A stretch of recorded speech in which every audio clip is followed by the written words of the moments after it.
Dear learners, welcome back to my channel. Have you ever wondered why human beings are called social animals? We can't live alone. We need company.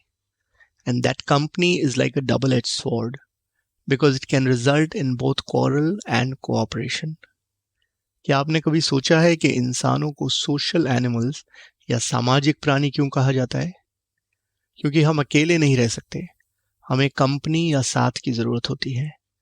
और ये company या साथ एक दुधारी तलवार की तरह है, क्योंकि इससे झगड़ा भी हो सकता है और कोऑपरेशन यानी साथ भी मिल सकता है. That's what today's idiom is all about.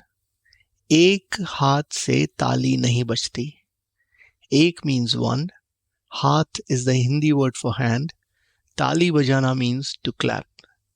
In other words, you cannot clap with one hand.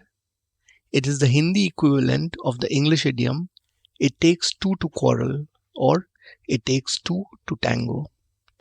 आज जिस मुहावरे की हम बात करने जा रहे हैं वो है एक हाथ से ताली नहीं बजती, जिसे आप इंग्लिश में कहना चाहें तो आप कह सकते हैं it takes two to quarrel या it takes two to tango.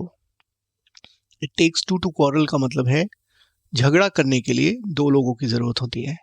उसी तरह टैंगो जो कि एक डांस फॉर्म है, ये डांस करने के लिए भी आपको दो लोगों की जरूरत होती है.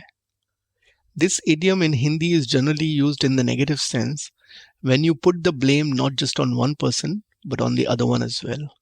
However, like its English equivalent, it takes two to tango, it can also be used when you want to talk about cooperation, a task that needs cooperation.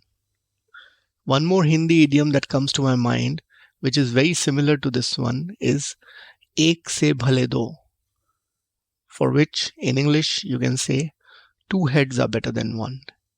एक और कहावत जो मेरे दिमाग में आती है जो इससे काफी मिलती जुलती है वो है एक से भले दो, जिसे आप इंग्लिश में कहना चाहें तो आप कह सकते हैं two heads are better than one, यानी दो दिमाग जब एक साथ काम करते हैं तो वो बेहतर होता है एक से.